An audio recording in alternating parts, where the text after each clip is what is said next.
Hello and welcome to the Whitehall Sources podcast, where we take you inside politics at Westminster. I'm Calum Macdonald. Hello. And also on the podcast, Kirsty Buchanan, who is a special advisor to the Prime Minister Theresa May. Hello, Kirsty. Hello, Calum. And Joe Tanner, political strategist. Hello, Joe. Hello, Calum and Kirsty. Hello, all. We're squeezing this in before Kirsty's gym session. There you are, listeners. There's a behind-the-scenes glimpse at life. Or not, in which case I'll just go at 6 instead. Either No, or. No, you must you're not go allowed first to get then. out of it now. You're not allowed. You told us. We've moved the pod, so we know you have to go. We want a sweaty photo later. So Right, all right, okay. So here we are. We're going to race through lots today on the podcast. Sir Keir Starmer, Donald Trump and the G7 summit.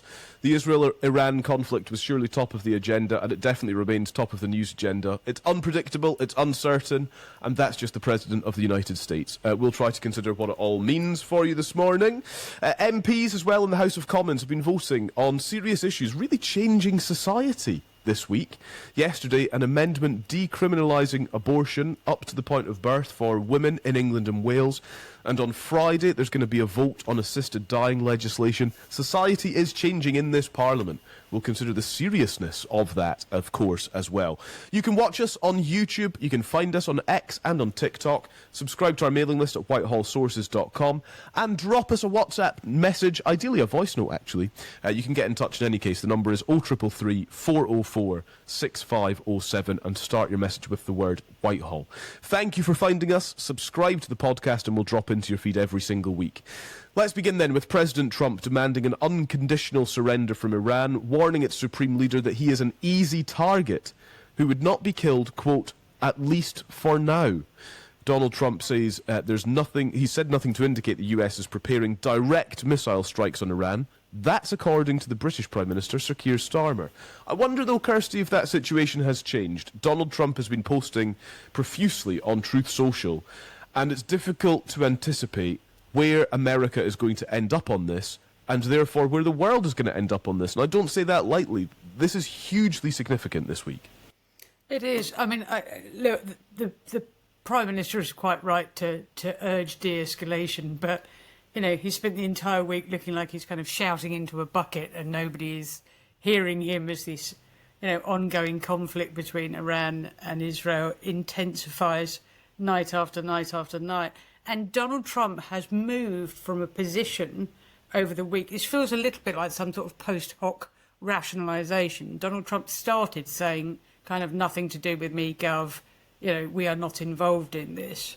And has now moved into leaving the G7 summit early to go back to have security talks, to trolling the supreme leader of Iran on social media, on his Truth Social site, and saying basically, you know, surrender or else. Now, why this matters is whilst Israel has done a pretty effective job of taking out a lot of those surface-to-air missiles, a lot of the stockpiles of weapons, of defending its own people with its interceptor arrow missiles, otherwise known as the Iron Dome, what it lacks is the ability to do what it most wants to do, which is to take out the nuclear facilities within Iran. And for that, it really needs America. And the reason it needs America is because those nuclear facilities are buried deep underground. The only weapon that can really get to them to destroy them is bunker buster bombs. These are massive, massive weapons, and there's only one plane in the world that can carry them over, and that's an American plane. So in essence, I feel like exactly what we were all concerned at the start of this was that the potential for the US or the UK or both to get dragged into this conflict. It's exactly what we're now beginning to see happen, is that Trump has, I think, ironically, out of his own kind of narcissism, is so desperate to say, look, I did know about this, I am involved in this, that he's actually walking America into the conflict. Now, I kind of agree with the Foreign Secretary, former Foreign Secretary William Hague on this, who wrote a very good piece for The Times yesterday. Look, this wouldn't necessarily be the place I would start from, but if we're in a kind of we are where we are, then let's at least finish what Israel has started. You know, there is no way that Iran is a good faith actor in negotiations over its nuclear facilities. its weapons grade, its enriched uranium is now almost at weapons grade. It has the potential within Iran to make 9 nuclear weapons. And what we are all agreed with, everybody in the G7, everybody in Europe, is agreed that Iran cannot be allowed to have nuclear weapons. So we can argue about the legality, we can argue about whether it was preemptive or imminent, but if we are where we are, then let's at least finish the job. The world will be a considerably safer place if Iran does not have nuclear weapons capability. Joe, just to pick up on the Starmer point first of all, he said after sitting next to President Trump at dinner at the G7 on Monday that there was, quote, no doubt in my mind the president was serious about de-escalating the Israel-Iran conflict. Has Starmer been foolish to go that far? No doubt in my mind. Will this reflect badly on him if Trump decides to suddenly escalate the Israel-Iran conflict? I mean, it depends on how you look at this. Ultimately, there's a very good chance that Trump was incredibly emphatic and clear in a conversation that he had while sitting next to Starmer, and within 5 minutes changed his mind. I mean, that's the reality. I think the idea that, I suppose, there's a naivety from Keir Starmer in being so sort of clear about what he took from the conversation, because it's sort of irrelevant. What happens 1 minute changes the next. I mean, that is just the reality of, firstly, being a leader, quite frankly, but secondly, with Donald Trump in particular, where things can change incredibly fast. So I think I'm not convinced that it's done any harm. I think ultimately, would you really want to have another leader putting out a statement saying, well, he was kind of umming and ahhing, and over the prawn cocktail he kind of changed his mind a bit, but then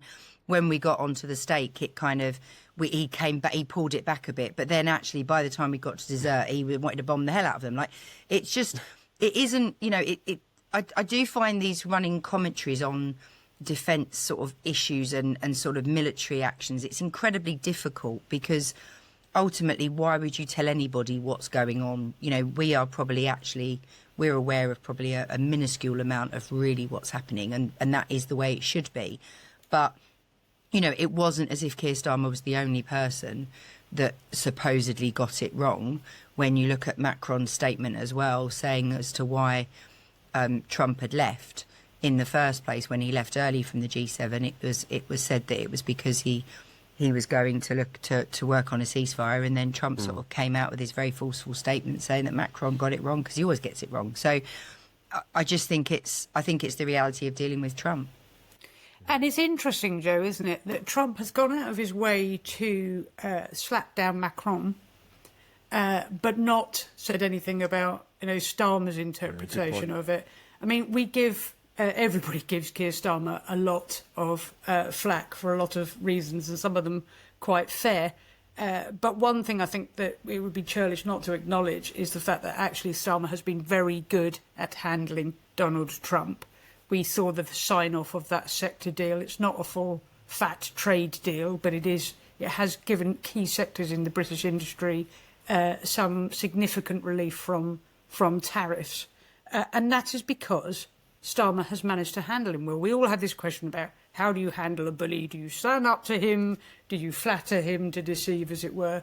Clearly, Starmer's gone down the flatter route. We might not like it. We might all take the mickey out of Starmer for bending down and picking up those papers that Donald Trump dropped the other day.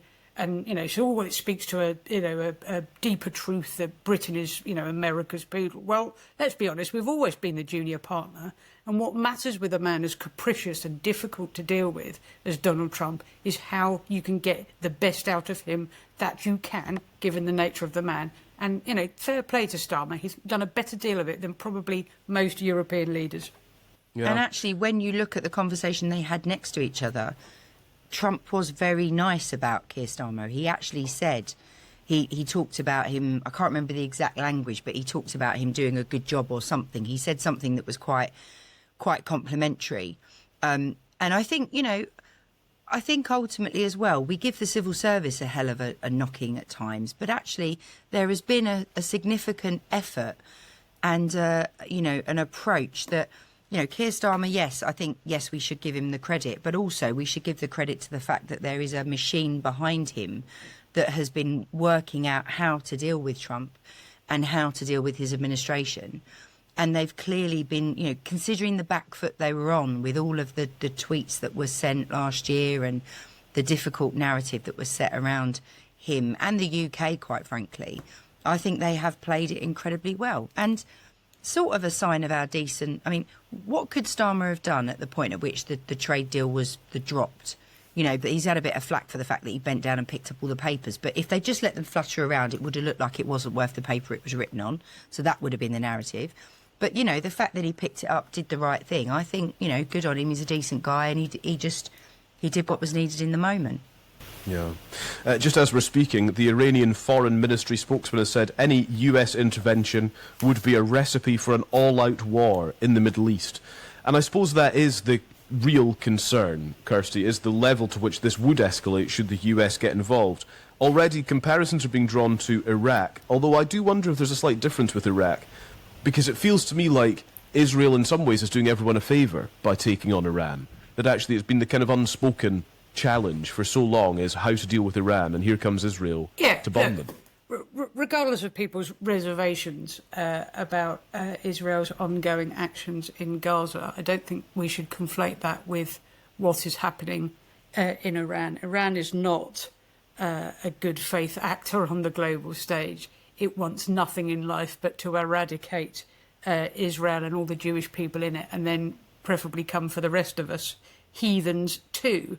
You know, one of the reasons that we are in the situation, in fact, the reason we are in the situation we're in, and let's go back to first principles about this.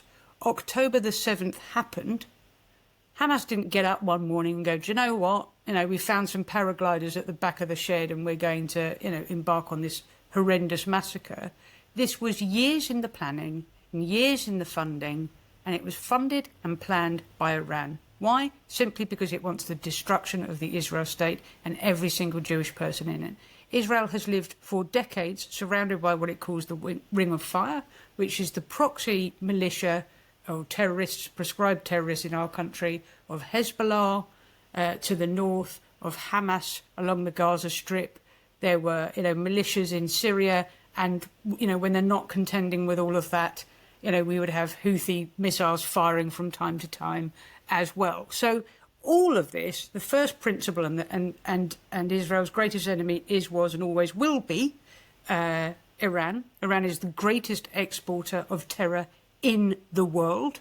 The drones that rain down death and destruction on a daily basis in Ukraine are Shahed missiles and drones. They all come from Iran.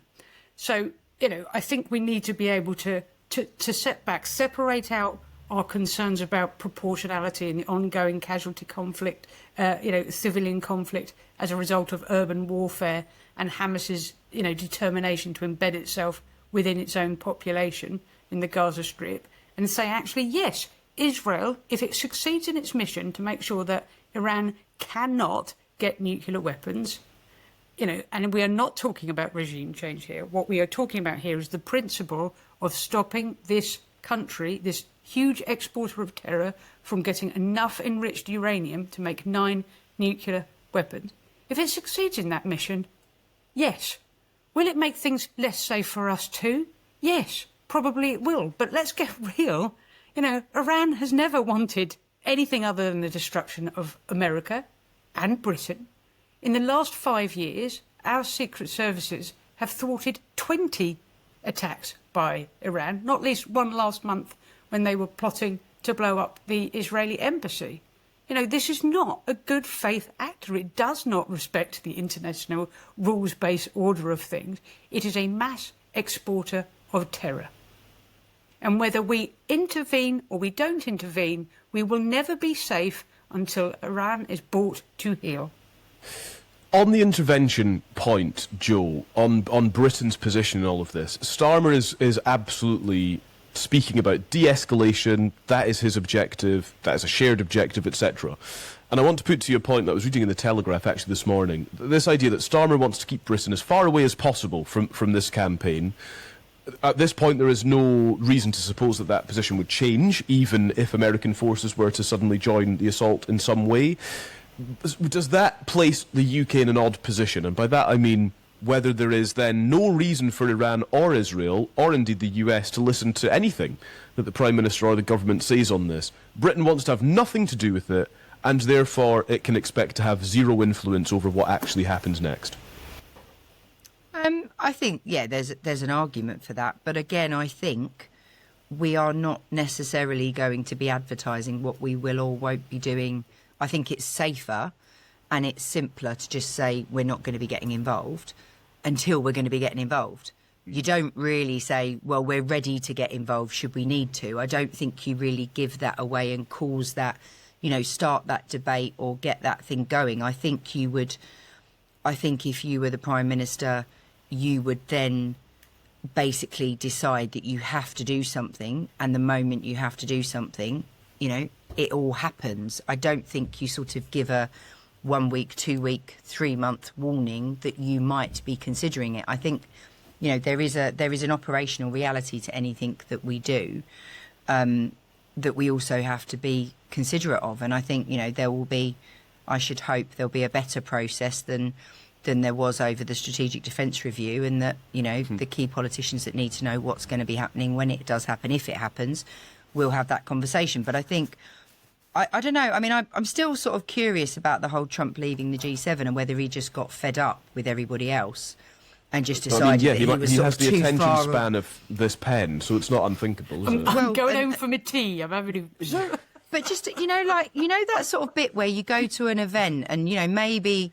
it's never happened to me because I haven't expected to be the centre of attention, perhaps, except for if I had my wedding, say for my wedding, if I'd sort of been ignored at my own wedding, maybe I'd have thought I might go home early. But, if you're going to an event and you're Trump, you're expecting everyone to be dancing around you. You're expecting a big bit of a fanfare. And maybe if what he was saying was sort of just not, maybe if he felt he wasn't getting the sort of the group going along with him, or maybe he was feeling that the conversation was difficult. Maybe that was a factor in him going. Maybe it was just because he wanted to go back because he'd heard information. He wanted to go back and be in the sit room and see what was happening because he couldn't do it remotely. Who knows?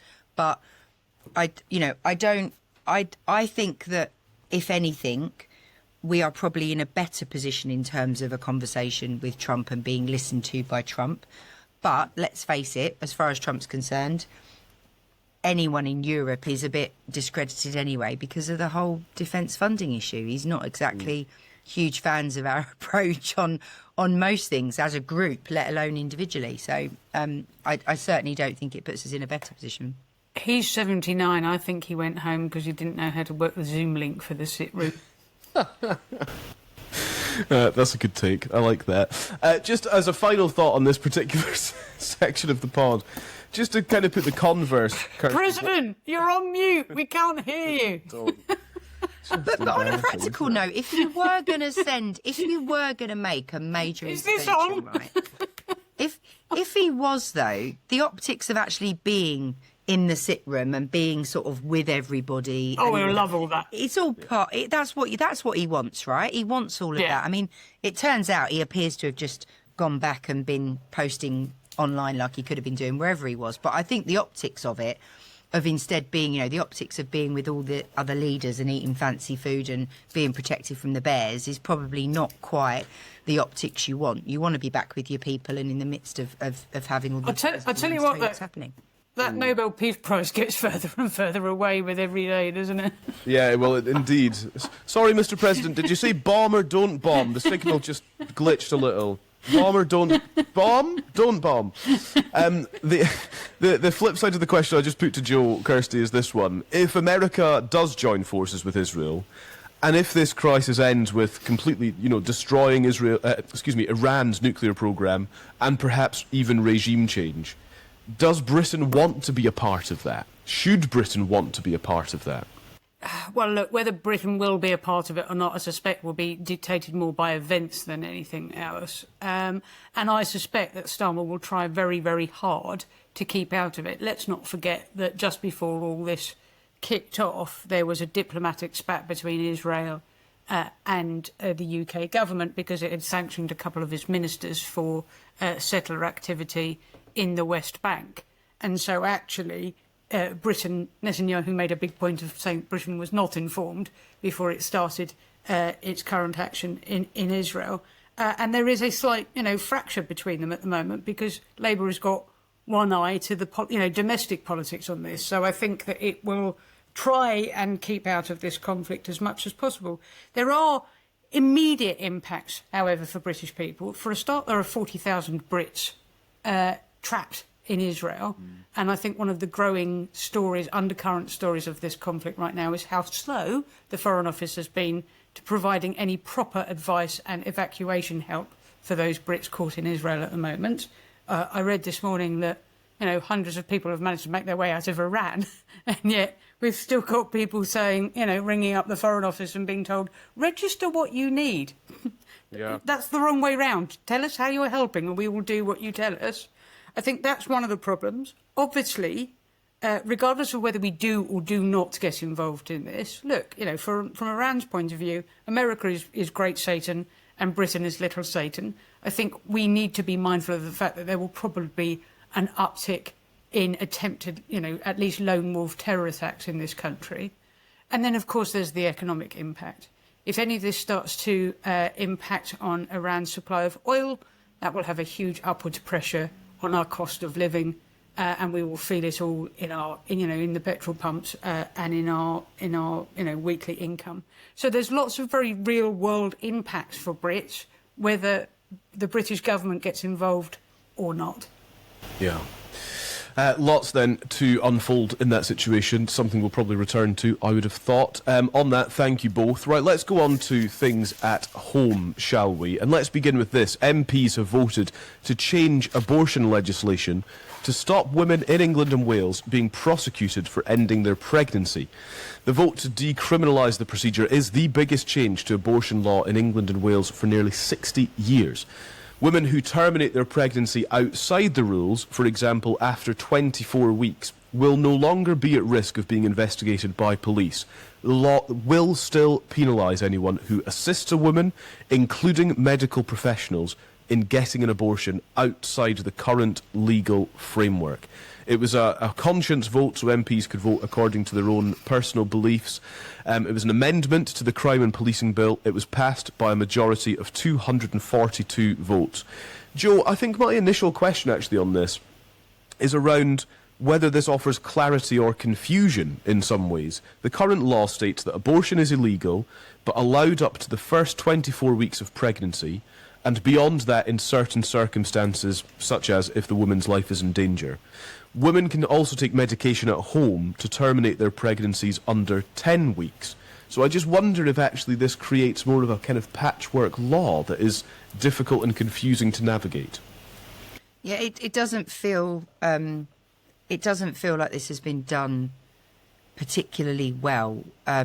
This is a big issue and something that is incredibly emotive, and it just feels like it sort of happened quite quickly. There's been lots of commentary online about how this sort of sneaked up on people because of the way in which it's been put through, and that actually the scrutiny and sort of full understanding of the implications of this are quite worrying. And I think the problem with all of these things is often the intentions are right, but it's whether or not the vehicle that's been used is going to actually create more problems further down the line. And it's something that quite a lot of people, I can remember actually that when we talked a lot about the election and how many MPs that were standing down, for example, how many new MPs we were expecting to see at the last election, there was commentary, and I think I was one of the ones that agreed that there's always a risk when you have a relatively new parliament, a relatively inexperienced parliament, that actually the intentions are often right, but do you risk the sort of what you create leading to more questions, more problems further down the line? And what we don't want is bad legislation being passed. And obviously that's also been echoed with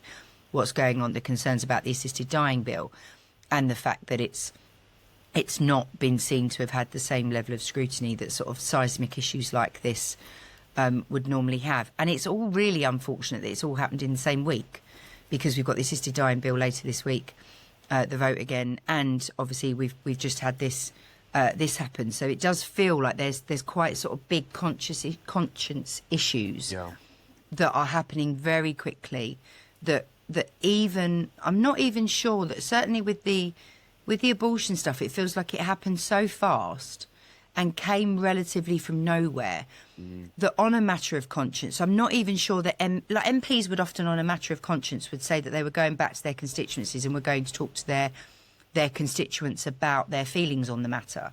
So even though it is an issue of conscience, it was often supposed to be about reflecting the voices of people in your area as well. You would talk to them as well as your own feelings on a matter. But with this, it feels like it's happened so quickly. I'm not even sure that anyone could even fill in that space at all because there wasn't the time necessarily, or even the public debate about the issue to have got to a point to have formed a view. So I'm not sure that perhaps some of the medical professionals, some of the sort of legal arguments have been fully explored. I certainly feel like I do not understand fully the implications of it, and it worries me. Yeah, and I think that's probably at the core of our conversation today. Perhaps the rights and wrongs of the law, it's up to you guys whether we want to go there. But I do think what you're highlighting, Joe, on the legislation that's being made here, whether the public has been properly involved. And here's a comment, Kirsty, from from Janice Turner, not Joe Tanner, you're sitting right there, from Janice Turner of The Times, who says the lesson on abortion rights from America is to uphold public consensus, not pursue extreme change by the back door, which fuels an anti-choice backlash, is what she's posted this morning. And I do wonder if that should feed into the conversation here. Well, I agree both with Joe Tanner and with Janice Turner on this. There's two bits to this. There's the process and the practice of this change. Let's look at the process first of all. I entirely agree with both these lovely, esteemed, intelligent people that creating a seismic change in both the law and society on an amendment that came out of nowhere, Joe's right, for which I'm fairly sure I don't have the, and this isn't a knock against MPs. There are many days that I'm glad that I'm not an MP. Yesterday, this vote is definitely one of them. I'm not pretending this is a black and white and simple issue by any stretch of the imagination. But I am not sure that any of those MPs are really fully cognizant of the issues around this. There were two different amendments. Can they understand the implications of both of those? Why one of them was backed, one of them wasn't, etc., etc. So the whole thing seems dangerously rushed for such a seismic change in our legislation. I am very, very concerned about the process by which it's come to point. So the practice of it, in essence, the law that it is now in all effect swept aside was that a woman can legally have an abortion to the age of a fetus being 24 weeks, provided that it has a sign-off from two doctors, and there are two specific criteria. One, that to continue with the pregnancy would endanger a woman's life, or two, that the fetus is in effect has such abnormalities that it couldn't exist outside of the womb. Those are the criteria. The reason that this has sprung up seemingly out of nowhere is during COVID there was a rise in what they called abortions by post, pills in the post. But just to put this in perspective, this criminalisation that we talk about has resulted in 164 years of it being a criminal act in certain circumstances, has resulted in, depending on which paper you read, 3 prosecutions or 6 in 164 years. So there's an issue of scale here, and slightly taking a hammer to crack a nut for me. There has been, it's true, an uptick on police investigations caused in part by this pills in the post phenomenon. And yes, there have been terrible, very small, but nevertheless very distressing cases of women who've had miscarriages, having, PC plods smashing around the house and asking them questions about, what's happened during the course of their pregnancy. And I get that those are all distressing. Nevertheless, at 24 weeks, medical science and progress being the wonder that it is, a baby born at 24, 25 weeks that goes to NICU has an 80% chance of survival. What, in effect, this does is as far as I can understand it, and I'm not pretending like everybody else here that I'm fully cognizant of all the implications of it, is allows a woman to have an abortion up to the point of birth. That, for me, is very, very problematic. There seems to me other ways you could have gone around this. If this was a need for a termination caused by distressing other circumstances, you could have expanded the range of criteria by which you could legally have an abortion signed off by doctors post 24 weeks. You could have issued guidelines to Her Majesty's Constabulary about not being so heavy-handed in its policing of this matter. You could have done other things than sweep away the fundamental piece of legislation that is supposed to balance the rights of a woman against the rights of an unborn child. This, for me, is very problematic, and I'm not sure I would have felt yesterday, if I was an MP, in any way qualified to judge on this and to vote on it. And I think the interesting thing we haven't touched upon is the political implications for some of those MPs. So because for many there wasn't the time to have done the conversation with their constituents, I've already seen plenty of commentary from individuals who are singling out MPs that have voted for this and are saying, well, you've lost me for the next election. And actually for some constituents it is such a matter of conscience that they will not forgive their MP for taking the position that they've taken.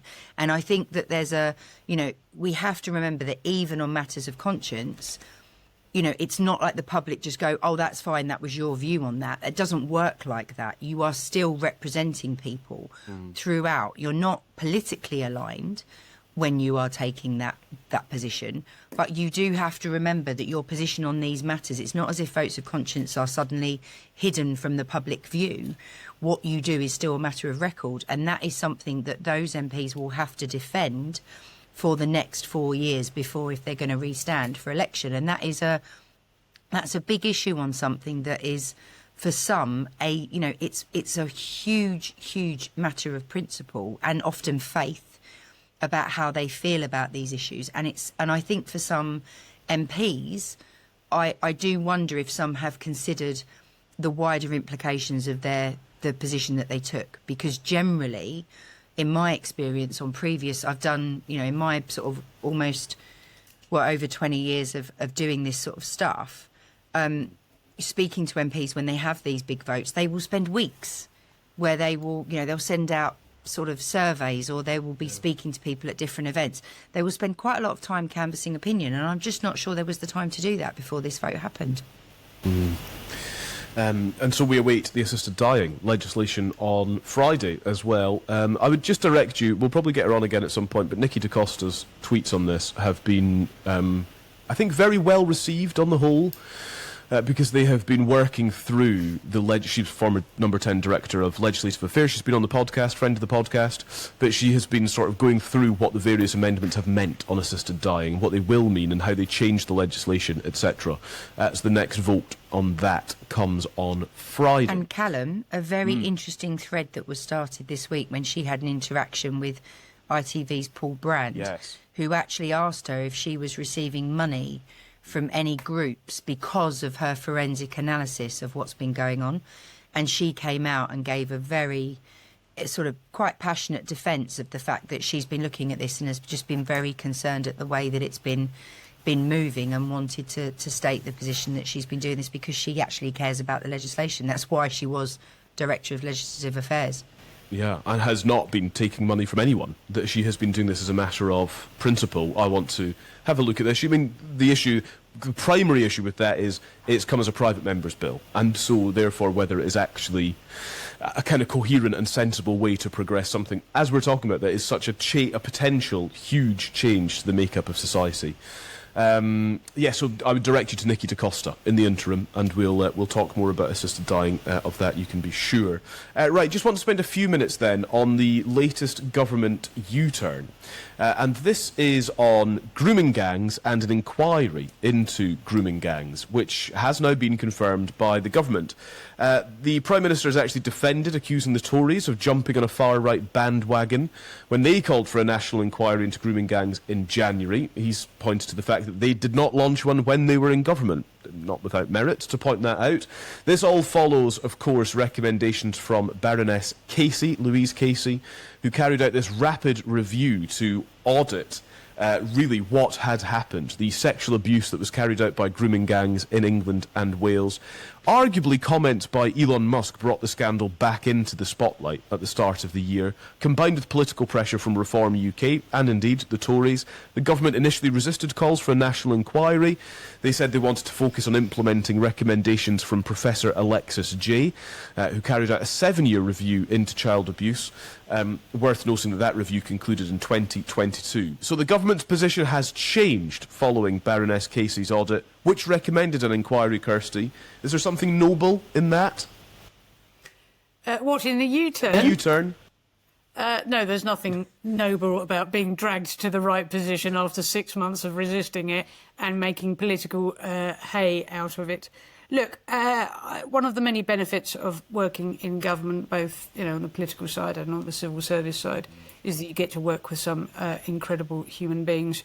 I rank right at the top of that, Louise Casey. It's great. It was a great privilege of mine to be able to work with her. She is a force of nature and a woman that has throughout her career operated without fear or favour, and that is what we have seen here too. And her work and that of her team should be given maximum credit, because finally, after 20 years, we have someone who has quite rightly put the victims of this horrendous scandal right front and centre of her focus.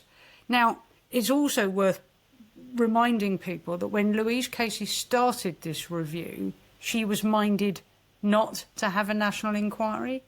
What has shifted her position is her interactions with local authorities, who were so belligerent and so resistant to the idea of a further probe, and so reliant on flawed data to say, look, nothing to see here, Gov.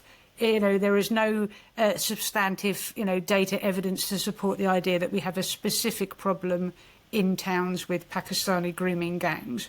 That she said, no, this is not right. This data is flawed. You're hiding behind it. Let's get this all out in the open and find out exactly what is going on in scores of towns and has affected hundreds, if not thousands, of very vulnerable young girls. So that was where she shifted her position. At the start of the year, as you've pointed out, Keir Starmer said that, the politicians that called for a national inquiry were jumping on a bandwagon of the far right. It is precisely this attempt to shut down conversation about anything difficult, uncomfortable or controversial, which mainly comes from the progressive left of our society, by throwing out the dog. We saw this with Lucy Powell relatively recently, when Tim Montgomery, a political commentator and supporter of reform, raised the issue of grooming gangs. And she said, oh, here you go, getting out the dog whistle. This is a very serious issue that we shouldn't be playing political, silence games with. So it's precisely this idea of saying, you can't talk about this, you're a racist, this is the language of the far right, that emboldens the populist left, because people feel that they are trying to be, silenced by this accusation. So, to some certain extent, a lot of the blame lies on this sense that we cannot talk about contested issues, because there are those on the left that will not tolerate it. There are also equally those on the right that will exploit that. We saw that, we've seen that repeatedly in a country. But this inability to talk about it is precisely what fuels the far right, precisely what fuels populist politics, and precisely what fuels the sense of simmering social unrest. If we can't talk about it, we will exercise through violent means, I'm afraid. That is what a democracy is. It allows people to vent out through conversation, debate, and ultimately through vote. So shame on that. I also have to say, listening to Kemi Badenoch throw her own slightly triumphalist points out this week about, we said you should have done this, etc., was tone deaf for me too. It is true that the Alexis J report that was commissioned under the Conservatives didn't just focus on grooming gangs, it focused on child sexual exploitation across the piece in institutions like schools and churches and what have you. It is true that some of the recommendations that were included in the J report, they were in the process of being implemented by the Tories. But let's be honest, the Tories didn't, take that J recommendations, which are now 3 years old, and adopt them and move them forward with the vim and vigour with which they should have. They didn't. So both sides, these girls have been let down by successive governments, and both sides, frankly, should have exercised a bit of humility this week and an acceptance that they have failed hundreds of girls in this country, and that they continue to do so. Yeah. Joe, let's come to you for a take on this. And I suppose what Kirsty's getting at there, just in her kind of final remarks, is the politicisation of this. And everything is political, and in some ways it kind of has to be, and that's how change happens. We're talking about a U-turn. We've got a national inquiry of sorts that's going to kind of build on the work of local inquiries, etc., and how all of these things sort of interact. We'll see unfold. What do you make of the kind of politicisation of this as an issue? Is it slightly uncomfortable? I think it's worse than that. I mean, I think it's worse than being uncomfortable. I think it actually, the point that Kirsty didn't make, but I agree with Kirsty's points, but the bit that, for me, I think we have to remember is that the politicisation actually fuels the cover-ups, because what happens is the people that do know something and may be inclined to say something won't, because they're too scared of the environment that then they're going to end up being in the centre of, because they then get kicked around as a political football. So actually we have a situation where this sort of frenzied debate and it's not a debate actually, it's not even a discussion, it's just insults and sort of we'd have done this or you haven't done enough, just gets thrown about at each side. And I totally agree. I wish Kemi had taken a completely different tone, and I actually think she would have got some plaudits for actually having stood up and said, good on you, you're doing the right thing, we didn't do enough, we should have done more, and now is the time to get this right. The victims have to be... I've made my points about what you should have done. I've consistently said you should have done this. And, I'm glad you're doing the right thing. We now all need to make sure we join together to get justice for the victims. And I think that would have been a much better tone than what was taken. Because I do think that the leaders have a responsibility as well to actually conduct themselves a bit better, to not fuel a sort of... an even more hostile debate on the outside, and sort of, having sort of high-profile individuals putting out videos on X that are just going to make people even more angry. Everyone's angry about all of it, and shocked that this stuff has been able to go on for so long. And I couldn't agree more about Louise Casey. I don't know what more can be given to Louise Casey, because she's in the Lords. She's the sort of person that should be in the Lords. She's part of the reason why actually you have people that do these roles, and you give them some sort of recognition for that. She had the courage herself, really, to have had a position that then she changed. I do think there are a couple of wider issues off the back of this.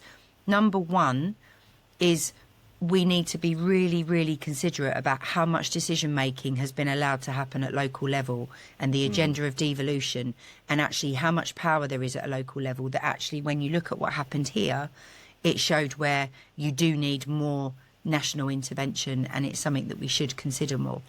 And I think, secondly, the thing that I think we also have to consider is, please, can Louise Casey have a short break, because she still has a very big job to do on looking at carers.